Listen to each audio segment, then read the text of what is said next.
அனைவருக்கும் வணக்கம். என்னுடைய பெயர் கஸ்தூரி. எனக்கு 3 வருடங்களுக்கு முன்பே சதீஷ் என்புடன் நிச்சயதார்த்தம் நடந்துவிட்டது. சில மாதங்கள் கழித்து திருமணமும் செய்துவிடலாம் என்று பெரியோர்களால் நிச்சயிக்கவும் பட்டது. ஆனால் சொன்னது போல இதுவரை திருமணம் நடக்கவில்லை. அதற்கு காரணம், இடையில் எனது மாமியார் இறந்துவிட்டார். சதீஷ் என்னுடன் கல்லூரியில் படித்தவர். இருவரும் படிக்கும்போதே காதலித்து வந்ததால் திருமணம் செய்து கொள்ள ஆசைப்பட்டோம். அதன்படி பெரியோர்களிடம் பேசி அவர்களும் எந்த எதிர்ப்பும் தெரிவிக்கவில்லை. அனைத்து வகையிலும் ஒத்துப்போனதால் சந்தோஷமாகவே சம்மதித்தனர். நிச்சயதார்த்தம் நடந்து 3 வருடங்கள் கடந்து விட்டதால் எனக்கும் கஷ்டமாகி போனது. காரணம், எனக்கு கீழே 2 தங்கைகளும் உள்ளனர். எனது வீட்டில் என்னை தொந்தரவு செய்ய ஆரம்பித்தனர். சதீஷிடம் சொல்லி சீக்கிரமாக கல்யாணத்தை நடத்தும்படி. நானும் இது பற்றி பலமுறை சதீஷிடம் கூறி வந்தேன். ஆனால் அவரோ, எனது அப்பா காலதாமதம் செய்கிறார், அவரிடம் பேசி புரிய வைத்து விடுகிறேன் என்று வாக்குறுதியும் அளித்தார். ஒரு கட்டத்தில் பொறுமை இழந்த நானும் சதீஷை நேரில் சந்தித்து எனது நிலைமையையும் வீட்டிலுள்ள நிலைமையையும் புரிய வைத்தேன். அது மட்டுமல்லாது, திருமணத்தை ஆடம்பரமாக இல்லாவிட்டாலும் சிறிதாக நடத்திவிடலாம், பிறகு அனைத்தையும் பார்த்து கொள்ளலாம் என்று கூற சதீஷும் அதற்கு சம்மதித்தார். இந்த முறை சதீஷ் விடாப்பிடியாக இருந்ததால் அவருடைய அப்பாவால் எதுவும் செய்ய முடியவில்லை. நான் நினைத்தது போலவே திருமணத்தை எளிதாக நடத்தி வைத்தனர் பெரியோர்கள். நானும் சந்தோஷமாக புகுந்த வீட்டிற்கு வந்து விட்டேன். அங்கு தொந்தரவுகள் என்று எதுவும் இல்லை. மாமியார் இறந்து போனது எனக்கு வருத்தமாக தான் இருந்தது. காரணம், நான் பழகியவரை அவர் நல்லவராகவே காணப்பட்டார். எங்கள் திருமணத்தை காணாமல் இறந்து போனது எனக்கு வருத்தம்தான். கணவர் வீட்டில் மாமனார் மற்றும் கணவரின் தங்கை மற்றும் கணவரை சேர்ந்து நாங்கள் 4 பேர் மட்டுமே இருந்தோம். கணவரின் தங்கைக்கு 25 வயது இருக்கும். அவருடைய பெயர் திவ்யா. இதுவரை அவளுக்கு திருமணம் செய்து வைக்கவில்லை. அதற்கு காரணம் தெரியவில்லை. மாமனார் என்னிடமும் சரி மற்றவர்களிடமும் சரி அதிகமாக எதுவும் பேச மாட்டார். ஏதாவது வேலை இருந்தால் மட்டுமே சொல்வார். அதிகமாக வீட்டிலும் இருக்க மாட்டார். கணவரும் மாமியாரும் சேர்ந்து தொழில் செய்வதால் பெரும்பாலும் நாங்கள் இருவருமே வீட்டில் இருப்போம். கணவரின் தங்கையான திவ்யாவும் என்னுடன் சரி அவர்களுடனும் சரியாக பேசவும் மாட்டாள். எப்பொழுதுமே அவளுடைய அறையிலேயே முடங்கியும் கிடப்பாள். ஏதாவது வேலை இருந்தால் மட்டுமே உதவி செய்வாள். அதுவும் கேட்டால் மட்டுமே. அவள் பார்ப்பதற்கும் அழகாக இருப்பாள். நானும் ஆரம்பத்தில் அவள் எனக்கு நல்ல தோழியாக இருப்பாள் என்று எதிர்பார்த்தேன். ஆனால் அப்படி எதுவும் நடக்கவில்லை. அது மட்டுமல்லாது மிகவும் பயந்த சுபாவமாகவே காணப்பட்டாள். மாமனாரையும் அல்லது எனது கணவரையோ பார்த்தால் கூட தனது அறைக்குள் சென்று அமர்ந்து கொள்வார். அவளுடைய நடவடிக்கைகளில் சில சமயம் வித்தியாசம் தோன்றும். சில சமயம் தனிமையில் அமர்ந்து அழுவதைப் போலவும் தோன்றும். நானும் பலமுறை அவளிடம் கேட்டதும் உண்டு. ஆனால் எதற்கும் அவள் பதில் கூறியது இல்லை. இப்படியாக அந்த வீட்டில் எனது திருமண வாழ்க்கை 2 ஆண்டை கடந்து விட்டது. இதுவரை எங்களுக்கு குழந்தை இல்லை. குழந்தைக்காக மருத்துவமனைக்கு சென்று பரிசோதிக்க அனைத்தும் நல்லபடியாக உள்ளது. சற்று பொறுமையாக இருங்கள், குழந்தை பிறந்துவிடும் என்று மருந்து மாத்திரைகளை கொடுத்து அனுப்பியும் வைத்தனர். சில நாட்கள் கழித்து ஒரு நாள் மாமனாரின் துணிகளை துவைப்பதற்காக எடுத்து வைத்தேன். அதற்கு முன்பாக துணிகளில் ஏதாவது இருக்கிறதா என தேடினேன். அப்பொழுது அவரின் பையில் இருந்த வித்தியாசமான பொருள் ஒன்று இருந்தது. அதை எடுத்து வெளியில் பார்க்க நான் அதிர்ந்து போனேன். காரணம், அது ஒரு ஆணுரை. திடுக்கிட்டு போன நானும் அதை வீசி எறிந்தேன். என்னால் ஒன்றுமே யோசிக்க முடியவில்லை. எதற்காக மாமனாரின் உடையில் அது இருந்தது என்று யோசித்து குழம்பியும் போனேன். என் மாமனார் கண்டிப்பானவர்தான். ஆனால் இதேபோல ஒரு காரியங்களை செய்வார் என்று நான் எதிர்பார்க்கவில்லை. அவர் தவறு செய்யாமல் அதேபோல் ஒரு பொருள் அவரிடம் இருப்பதற்கும் வாய்ப்பில்லை. இந்த வயதான காலத்தில் இது தேவைதானா என மனதிற்குள் அவரை திட்டிக் கொண்டும் இருந்தேன். இதை பற்றி நானும் யாரிடமும் கூறவில்லை. என் மாமனாருக்கு அதிக வயது என்றும் சொல்லிவிட முடியாது. இளம் வயதிலேயே திருமணம் செய்து கொண்டதால் இன்னும் சற்று இளமையாகத்தான் இருந்தார். அதனால்தான் அதே போல காரியங்களை செய்து வருகிறார் என்றும் எனக்கு தோன்றியது. ஆனாலும் வீட்டில் திருமண வயதையும் தாண்டி ஒருத்தி இருக்கிறாள் என்று நினைப்பே இல்லாமல் தனது சந்தோஷத்திலேயே குறியாக இருக்கிறாரே என்றும் கோபமாக வந்தது. எனக்கு திவ்யாவை நினைத்துதான் கவலையாக இருந்தது. அவளது அம்மா இருந்திருந்தால் இந்நேரம் அவளுக்கு திருமணமாகி குழந்தை குட்டிகள் என்று இருந்திருக்கும். ஆனால் யாரும் இல்லாததால் அவளுக்கு திருமணம் செய்து வைக்க ஏற்பாடுகளை செய்யவில்லை. அந்த பொறுப்பு எனக்கு இருப்பதாக நான் உணர்ந்தேன். திவ்யாவிடமும் ஜாடை மாடையாக நீ யாரையாவது காதலிக்கிறாயா என்றும் கேட்டு பார்த்தேன். அதற்கும் இல்லை என்றாள். அதற்கு மேல் எந்த பதிலும் வரவில்லை. நானும் எப்படியாவது இன்னும் சில மாதங்களிலேயே திருமணத்தை நடத்திவிட வேண்டும் என்று முடிவும் எடுத்தேன். ஒரு நாள் கணவரிடமும் அதை பற்றி பேசினேன். கணவரோ அனைத்தையுமே அப்பா பார்த்து கொள்வார் என்பது போல பதில் கூறினார். பின்பு நான் தான் அவருக்கு புரிய வைத்தேன். இந்த வயதில் திருமணம் செய்ய வசதி இருந்தும் ஒரு பெண்ணை இப்படி வீட்டில் அடைத்து வைப்பது பாவம். அவளுக்கும் ஆசை பாசங்கள் இருக்கும். அதை நாம் தான் புரிந்து கொள்ள வேண்டும். உங்களிடமோ மற்றவர்களிடமோ அவளாக வந்து திருமணம் செய்து வையுங்கள் என்று கூற மாட்டாள். அந்தந்த வயதில் என்ன நடக்க வேண்டுமோ அனைத்துமே நடத்திவிட வேண்டும் என்றும் எடுத்து கூறினேன். அவரும் ஓரளவு புரிந்து கொண்டார். அவரும் அவளுக்கு ஏற்ற வரனை பார்க்கலாம் என்றும் கூறினார். ஒரு நாள் வீட்டை சுத்தம் செய்து கொண்டிருந்த பொழுது திவ்யாவின் அறையை சுத்தம் செய்யலாம் என்று அவளுடைய அறைக்கு சென்று சுத்தம் செய்து கொண்டிருந்தேன். அப்பொழுது அவள் குளிப்பதற்காக வெளியில் சென்று இருந்தாள். நானும் சுத்தம் செய்வதற்காக அலமாரியின் உள்ளே பொருட்களை அடுக்கி வைத்து கொண்டிருந்தேன். அப்பொழுது நான் கண்ட காட்சி என்னை திடுக்கிட வைத்தது. காரணம், மாமனார் பையில் கிடைத்த அதே பொருள் திவ்யாவுடைய அறையிலும் இருந்தது. எனக்கு என்ன சொல்வதென்றே புரியாமல் அதிர்ச்சியுடன் அறையிலிருந்து வெளியே வந்து விட்டேன். எனக்கு அந்த வீட்டில் என்ன நடக்கிறது என்பதை புரியவில்லை. மாமனாரிடம் கிடைத்த பொருளை வைத்து வெளியில் எங்கேனும் சென்றுவிட்டு வருவார் என யோசித்து இருந்தேன். ஆனால் திவ்யாவிடம் கிடைத்ததை நினைக்கும் பொழுது எனக்குள் பல யோசனைகள் தோன்றின. ஆனாலும் அவளுக்கு எப்படி கிடைத்திருக்கும் என்று யோசனையும் வந்தது. இதுவரை அவள் வெளியில் எங்கும் தனியாக சென்றதும் இல்லை. நானும் யோசித்து யோசித்து குழம்பியும் போனேன்.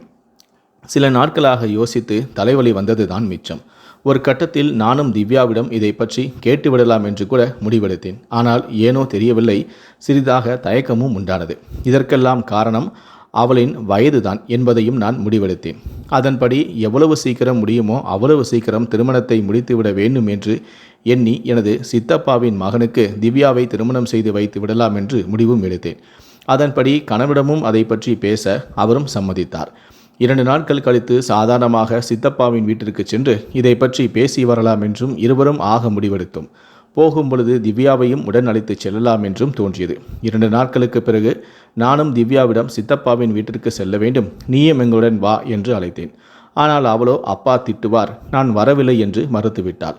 நானும் விடாப்பிடியாக அவளை அழைக்க ஒரு கட்டத்தில் அரைகுறை மனதுடன் வருவதாகவும் சம்மதித்தாள். கணவரும் நாங்கள் செல்வதற்கு ஆட்டோவை பிடித்து கொண்டு வீட்டிற்கு வந்துவிட்டார். சரியாக புறப்படும் நேரம் மாமனாரும் வீட்டுக்கு வந்து விட்டார். எங்களிடமும் விசாரிக்க நாங்களும் சித்தப்பா வீட்டில் விருந்து வைப்பதாகவும் அங்குதான் செல்வதாகவும் கூறினோம். இதை கேட்ட மாமனார் திவ்யாவை அழைத்து செல்ல வேண்டாம், நீங்கள் சென்றுவிட்டு வாருங்கள் என்றார். அதோடு நிறுத்தாமல் திவ்யாவையும் உள்ளே போய் என்று அதட்டினார். அவளும் மறுபேச்சு பேசாமல் உள்ளே சென்று விட்டாள். இதில் எனக்கும் என் கணவருக்கும் ஒரு மாதிரியாகி போனது. பிறகு கணவர்தான் என்னை சமாதானம் செய்து இருவரும் சென்று விடலாம், போகும் வழியில் பார்த்து கொள்வோம் என்று இருவருமாக சித்தப்பா வீட்டிற்கு சென்றோம். போகும் வழியிலேயே திவ்யாவை பற்றி கணவரிடம் விசாரித்தேன். அவள் ஏன் இவ்வளவு பயந்த சோபமாக உள்ளாள், சிறு வயதிலிருந்தே இப்படிதானா என்று கணவரிடம் கேட்டேன். கணவரோ அவள் பயப்படவில்லை, மாறாக வெட்கப்படுகிறாள் என்றார். எனக்கு புரியாமல் நமது வீட்டில் எதற்காக வெட்கப்பட வேண்டும் என்று கேட்க அப்பொழுதுதான் கணவர் ஒரு அதிர்ச்சியான உண்மையை கூறினார். திவ்யா எனது சொந்த தங்கை அல்ல, பக்கத்து நகரில் இருக்கும் எனது அப்பாவின் பழைய நண்பரின் மகள்தான் திவ்யா. அவர்களுக்கென்று யாரும் இல்லாததால் இறக்கும் தருவாயில் திவ்யாவின் அப்பா எனது அப்பாவிடம் நல்ல இடத்தில் திருமணம் செய்து கொடுக்கும்படி திவ்யாவை ஒப்படைத்தார். திவ்யாவையும் எனது வீட்டிற்கு அழைத்து வந்து விட்டார். எனது அப்பாவும் முதலில் எனக்கு தான் திவ்யாவை திருமணம் செய்து வைக்கலாம் என்று நினைத்தார். நானும் அப்பொழுது உன்னுடன் காதல் நிச்சயதார்த்தம் என்று இருந்ததால் அந்த முடிவை கைவிட்டு விட்டார். அது மட்டுமல்லாது நானும் திவ்யாவையும் அதே போல நினைக்கவும் இல்லை. அவளும் வந்ததிலிருந்து என்னை அண்ணா என்றுதான் அழைக்கவும் ஆரம்பித்தாள். நானும் அவளை ஒரு தங்கையாகவே நினைத்தேன் என்றார். இதை கேட்ட எனக்கு சற்று கோபமாக தான் வந்தது. நானும் கணவரிடம் இதை ஏன் என்னிடம் முன்பே கூறவில்லை என்றேன். அதற்கு அவரோ, சாதாரணமாக வீட்டில் சிறு சிறு பிரச்சனைகள் வருவது சகஜம்தானே, அதுவே எங்கள் குடும்பத்திற்கு சம்மதமே இல்லாத வேறு ஒருத்தியை வீட்டில் வைத்திருக்கும் பொழுது அவளிடம் நீயும் தவறாக நடந்து கொள்வாயோ என்றுதான் நான் உன்னிடம் மறைத்து விட்டேன் என்றார். இதை கேட்ட எனக்கு இன்னும் கோபம்தான் வந்தது. பிறகு நானும் கணவரிடம் என்னை பற்றி நீங்கள் புரிந்து கொண்டது அவ்வளவுதான் என்று கோபப்பட்டேன்.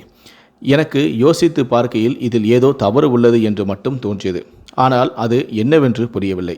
பிறகு சித்தப்பா வீட்டிற்கு சென்ற நாங்கள் திருமணத்தை பற்றி எதுவும் பேசவில்லை. சாப்பிட்டுவிட்டு வீடு திரும்பி விட்டோம். இதை பற்றி கணவர் கேட்டதற்கு பிறகு பார்த்து கொள்ளலாம் என்று சமாளித்தேன். சில நாட்களாகவே திவ்யாவை உன்னிப்பாக கவனிக்கவும் ஆரம்பித்தேன். முன்பை விட அதிகமாக அவள் இன்னும் கவலையாகவும் ஏதோ ஒரு பிரச்சனையில் மாட்டிக்கொண்டிருப்பதைப் போலவும் தோன்றியது. எனக்கும் அது என்னவென்று புரியவில்லை. ஒரு நாள் வீட்டில் யாரும் இல்லாத சமயத்தில் திவ்யாவிடமும் இதை பற்றி பேசிவிடலாம் என்று முடிவெடுத்து அவளின் அறைக்கு சென்றேன். அங்கு சென்று முதலில் அவளிடம், திவ்யா, உன்னை பற்றி பாதி உண்மை தெரிந்துவிட்டது, மீதி உன்னதையும் என்னால் புரிந்து கொள்ள முடிகிறது. நீயாக அனைத்து உண்மையும் கூறிவிடு. என்னால் முடிந்த அளவிற்கு நான் உதவி செய்கிறேன். என்னவென்று வாயை திறந்து பேசு என்று கூறினேன். நான் திடீரென அப்படி கேட்டதால் அவள் என்ன சொல்வது என்று புரியாமல் பதறிப்போனாள். பிறகு ஒன்றுமில்லை என்று சமாளித்து கொண்டிருந்தாள். பிறகு நான் அவளிடம், திவ்யா, என்னை உனது அக்காவைப் போல நினைத்துக்கொள், எதுவாக இருந்தாலும் என்னிடம் சொல்லிவிடு என்று சொல்லி முடிக்கும் முன்னரே என்னை கட்டி பிடித்து அழ ஆரம்பித்தாள். அவள் அழுததிலிருந்து எனக்கு புரிந்து போனது, அவளிடம் சொல்ல முடியாத துக்கம் ஒன்று இருப்பது. வெகு நேரமாக அழுது கொண்டிருந்த அவள் பிறகு பேச ஆரம்பித்தாள். அவள் பேச பேச நான் அதிர்ந்து போனேன். எதை நம்புவது என்று புரியாமல் நானே குழம்பி போய் அமர்ந்திருக்க அதை அவளும் புரிந்து கொண்டாள். பிறகு அவள் மறைத்து வைத்திருந்த ஒரு சில காகிதத்தையும் எடுத்து என்னிடம் கொடுத்து, நீங்கள் நம்ப மாட்டீர்கள் என்று புரிகிறது, இதை படித்து பாருங்கள், உங்களுக்கே உண்மை புரியும் என்று கூற நானும் அதை படித்து பார்த்தேன். அவள் கூறியது அனைத்துமே உண்மைதான் என்று எனக்கு புரிந்தது. என்ன செய்வதென்றே புரியாமல் குழம்பியும் போனேன். இதை பற்றி கணவரிடமும் பேசிவிடலாம் என்று முடிவும் எடுத்தேன். கணவர் இதை எப்படி எடுத்துக்கொள்வார் என்று எனக்கு புரியவில்லை. அதை பேசுவதற்கு எனது வீடு நல்ல இடமல்ல என்பதையும் நான் புரிந்து கொண்டு அன்றிரவே கணவரை வெளியே சாப்பிடலாம் என்று கூட்டம் நிறைந்த ஒரு ஹோட்டலுக்கு அழைத்துச் சென்றேன். கணவரும் சந்தோஷமாக என்னுடன் வந்தார். அங்கு சென்று பார்க்க நான் நினைத்ததை விட கூட்டம் அதிகமாகவே இருந்தது. எனக்கும் அதைதான் வேண்டும். ஏனென்றால் நான் சொல்லப்போகும் விஷயத்தை கேட்டு கோபப்பட்டு கத்தமாட்டார் என்றும் கூட்டம் அதிகமாக இருப்பதால் பொறுமையாக யோசித்து பார்ப்பார் என்றும் முடிவு எடுத்தேன். பின்பு சில நிமிடங்கள் வரை மற்ற விஷயங்களை பேசி சிரித்து கொண்டிருந்தோம். பிறகு மெதுவாக திவ்யாவை பற்றி பேச ஆரம்பித்தேன். நான் கணவரிடம், நீங்கள் நினைத்தது போல திவ்யா வெட்கப்படவும் இல்லை, சந்தோஷமாகவும் இல்லை, மாறாக அவள் துன்பங்களை அனுபவித்து வருகிறாள் என்றேன். கணவரும் புரியாமல் என்னையே பார்த்து கொண்டிருந்தார். பிறகு நானே பேச ஆரம்பித்தேன். உங்களது அப்பா நீங்கள் தங்கையாக நினைத்து கொண்டிருக்கும் திவ்யாவை திருமணம் செய்து கொண்டார். அது மட்டுமல்லாது தினம் தினம் அவளை தனது ஆசைக்கு இணங்கும்படி துன்புறுத்துகிறார்.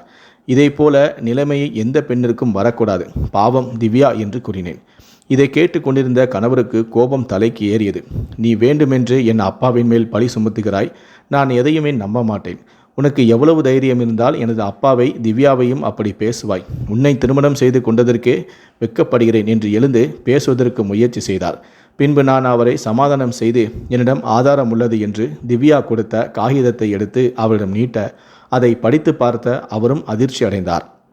காரணம், அதில் திவ்யாவிற்கு ஏற்கனவே 2 முறை அபார்ஷன் செய்யப்பட்டுள்ளது. அதில் கணவர் கையெழுத்திடும் இடத்தில் அவருடைய அப்பாவின் பெயர்தான் எழுதப்பட்டிருந்தது. அவரின் கையெழுத்தும் இடப்பட்டிருந்தது. அதை மட்டுமல்லாது அதோடு சேர்த்து இரகசியமாக கோவிலில் திருமணம் செய்து கொண்டதால் அங்கு கொடுக்கப்பட்ட சில காகிதங்களும் இருந்தன. அதிலும் தெளிவாக புரிந்தது. இதை அனைத்துமே படித்து பார்த்த கணவர் என்ன செய்வதென்றே புரியாமல் குழப்பத்துடன் அமர்ந்திருந்தார். பிறகு அதற்கு மேலும் அங்கு இருக்க எங்களுக்கு மனம் வரவில்லை. உடனடியாக வீட்டிற்கு வந்து விட்டோம். கணவர் வரும் வழியிலேயே கோபமாகவே காணப்பட்டார். காரணம், தனது அப்பா இதே போல ஒரு காரியத்தை செய்வார் என்று கனவிலும் நினைத்து பார்த்திருக்க மாட்டார். வீட்டிற்கு வந்தவுடன் நானும் கணவரிடம் இதை பற்றி இப்பொழுது பேச வேண்டாம், பிறகு பார்த்து கொள்ளலாம் என்று எவ்வளவோ தடுத்து பார்த்தேன். ஆனால் அவர் கேட்கும் மனநிலையில் இல்லை. உடனடியாக தனது அப்பாவை அழைத்து இதை பற்றி பேசவும் ஆரம்பித்தார்.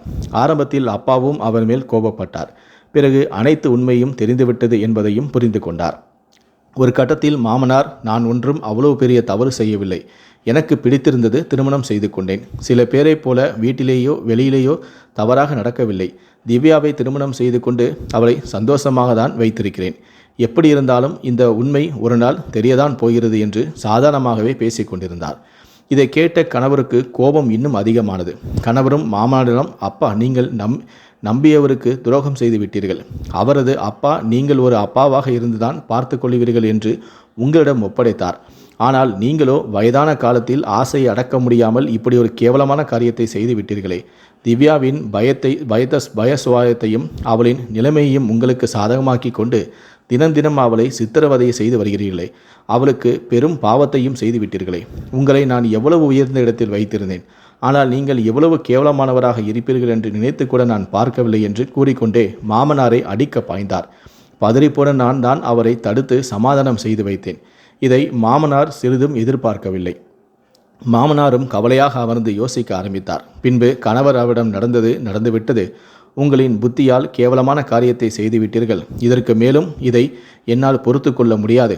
நான் சொல்வதை கேளுங்கள். திவ்யாவை வேறு இடத்தில் திருமணம் செய்து வைத்து விடுங்கள். இல்லையேல் எங்களின் மானமும் உங்களின் மானமும் தான் பறிபோகும். இந்த விஷயம் நமக்குள்ளாகவே இருக்கட்டும். இதற்கு மேல் நீங்கள் ஏதாவது செய்ய நினைத்தால் நான் மனிதனாகவே இருக்க மாட்டேன். திவ்யா பாவம், அவள் எவ்வளவோ கஷ்டங்களை அனுபவித்து விட்டாள். இதற்கு மேலும் அவளுக்கு எந்த கஷ்டத்தையும் தராதீர்கள். மனிதனாக இருந்து யோசித்து பாருங்கள் என்றார். மாமனாரும் சில நிமிடங்கள் வரை யோசித்து தான் செய்தது தவறுதான் என்பதைப் போல என் கணவரின் காலில் விழுந்தார். பிறகு அருகில் இருந்த திவ்யாவின் காலிலும் இருந்து, அம்மா, நான் இத்தனை நாள் மிருகமாக இருந்துவிட்டேன், என்னை மன்னித்துவிடு என்று வெகு நேரமாக அழுது கொண்டிருந்தார். திவ்யாவின் முகத்தில் அப்பொழுதுதான் ஒரு அமைதி நிலவியதை நானும் கவனித்தேன். பிறகு மறுநாள் திவ்யாவிடமும் இதை பற்றி பேசினோம். உனக்கு தெரிந்தவர்களோ அல்லது உறவினர்களோ யாரேனும் உள்ளார்களா என்று. திவ்யாவும் தூரத்தில் உள்ள ஒரு கிராமத்தில் எனது அம்மாவின் அண்ணன் ஒருவர் இருப்பதாக கூற, நாங்களும் திவ்யாவை அழைத்து கொண்டு அவர் சொன்ன கிராமத்திற்கு சென்று பார்த்தோம். அங்கு செல்ல திவ்யாவை பார்த்த அவருடைய மாமா கண்ணீர் விட்டு அழத் தொடங்கினார். உனது அப்பா இறந்த பிறகு உன்னை பல இடங்களில் தேடியதாகவும் அதன் பிறகு எந்த தகவலும் கிடைக்கவில்லை என்றும் அழுது கொண்டே கூறினார். திவ்யாவை நாங்கள் தான் பாதுகாப்பாக வைத்திருந்தோம் என்று கூற அவரும் அப்பொழுதுதான் நிம்மதியாக உணர்ந்தார். நாங்களும் திவ்யாவை பற்றி வேறு எதுவும் கூறவில்லை. திவ்யாவிடமும் கூறியிருந்தோம், யாரிடமும் இதை பற்றி கூற வேண்டாம் என்று. அதன் பிறகு மாமா தனது மூத்த மகனை அழைத்து இவனுக்கே நான் திவ்யாவை திருமணம் செய்து வைத்து விடுகிறேன் என்றும், இவனது சிறு வயதிலிருந்தே திவ்யாவின் மேல் ஆசையாக இருக்கிறான் எனவும், இவ்வளவு நாள் எனது மருமகளை பார்த்து கொண்டதற்கு நன்றியும் என்றார். இதை கேட்ட நாங்களும் சந்தோஷப்பட்டோம். காரணம், திவ்யாவிற்கு ஒரு நல்ல வாழ்க்கை அமையப் போகிறது என்று. சில நாட்களிலேயே திருமணமும் நல்லபடியாக நடந்து முடிந்தது. என் கணவர் தனது அப்பா செய்த பாவத்திற்காக அவர் சேர்த்து வைத்திருந்த சொத்தில் பாதி பகுதியை திவ்யாவிற்காக எழுதி வைத்தார். திவ்யாவின் மாமா மறுத்தும், எனது கணவர் எனது தங்கைக்கு நான் செய்ய வேண்டிய முறைதான் என்று கூறி கொடுத்து விட்டு வந்தார். என்னிடமும், திவ்யா அக்கா, உங்களால் தான் நான் இவ்வளவு சந்தோஷமாக உள்ளேன். அந்த நரகத்திலிருந்து என்னை காப்பாற்றியவர் நீங்கள்தான். அதற்கு உங்களுக்கு எவ்வளவு நன்றி சொன்னாலும் ஈடாகாது என்று கூறினாள். நானும் அவளிடம், திவ்யா, எனது மாமனார் செய்தது மிகப்பெரிய தவறுதான். வயதான காலத்தில் ஏதோ ஒரு சபலத்தால் செய்துவிட்டார். நீயும் அதை நினைத்து மீதம் இருக்கும் வாழ்க்கையை தொலைத்து விடாதே. இந்த விஷயத்தை யாரிடமும் கூறி அவர்களின் நிம்மதியையும் தொலைத்து விடாதே. பெண்களாக பிறந்த நமக்கு நிறைய ரகசியங்கள் இருக்கும். அதை அனைத்தையுமே கணவனிடம் கூற வேண்டும் என்று அவசியமும் இல்லை. பார்த்து நடந்து கொள். மீதமிருக்கும் வாழ்க்கையை சந்தோஷமாக தொடங்கு என்று கூறி ஆசீர்வதித்து விட்டு வந்தேன். சில நாட்கள் வரை மாமனார் எங்களிடம் எதுவும் பேசவில்லை. எப்பொழுதுமே தனது அறையிலேயே முடங்கி கிடந்தார். அவரின் முகத்திலேயே நான் தான் தவறு செய்து விட்டோம் என்று தெரிந்தது. பிறகு ஒரு நாள் என்ன நினைத்தாரோ தெரியவில்லை, என்னை தேட வேண்டாம், இவ்வளவு பெரிய பாவத்தை சுமந்து கொண்டு என்னால் உங்களுடன் நிம்மதியாக வாழ முடியாது. எனக்கு எங்கு அமைதி கிடைக்கிறதோ அங்கு செல்கிறேன்.